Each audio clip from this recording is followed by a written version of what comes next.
through you to Honorable Minister, certain studies in the past have suggested that using sanitary pads could put one at risk from very many diseases. The reason for this is that it is happening because the pads are given a clean and smooth appearance through substances, including phthalate. I just urge, because it ultimately proves to be harmful.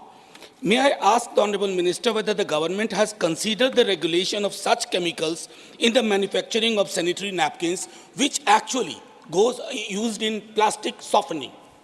Honorable Minister. So the honourable member, through you, seeks to ask a question regarding manufacturing and the raw material used in sanitary pads, which is again not pertaining to my ministry. However, I can say here, sir, that the Honourable Prime Minister has ensured that through 10,000 Janaushadhi Kendras in the country, sanitary pads are available at 1 rupee. And to my knowledge, sir, thus far, I have not heard of or read of any complaints from that product. Second supplementary, Professor Manoj Jha. Thank you, sir.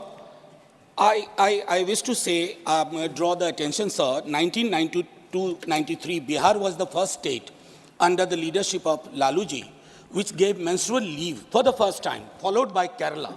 For supplementary. So, my question is that what measures are in place to make compulsory provisions for employers to grant certain number of paid menstrual leaves to female employees? Thank you, Honorable sir. Minister.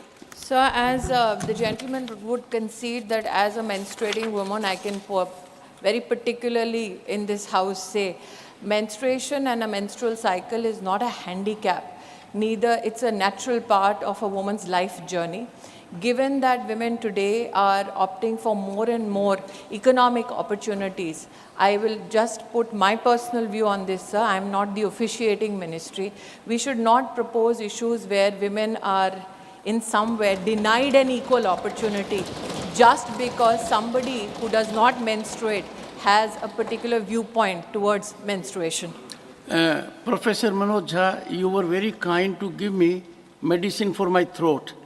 I think you need for yourself also.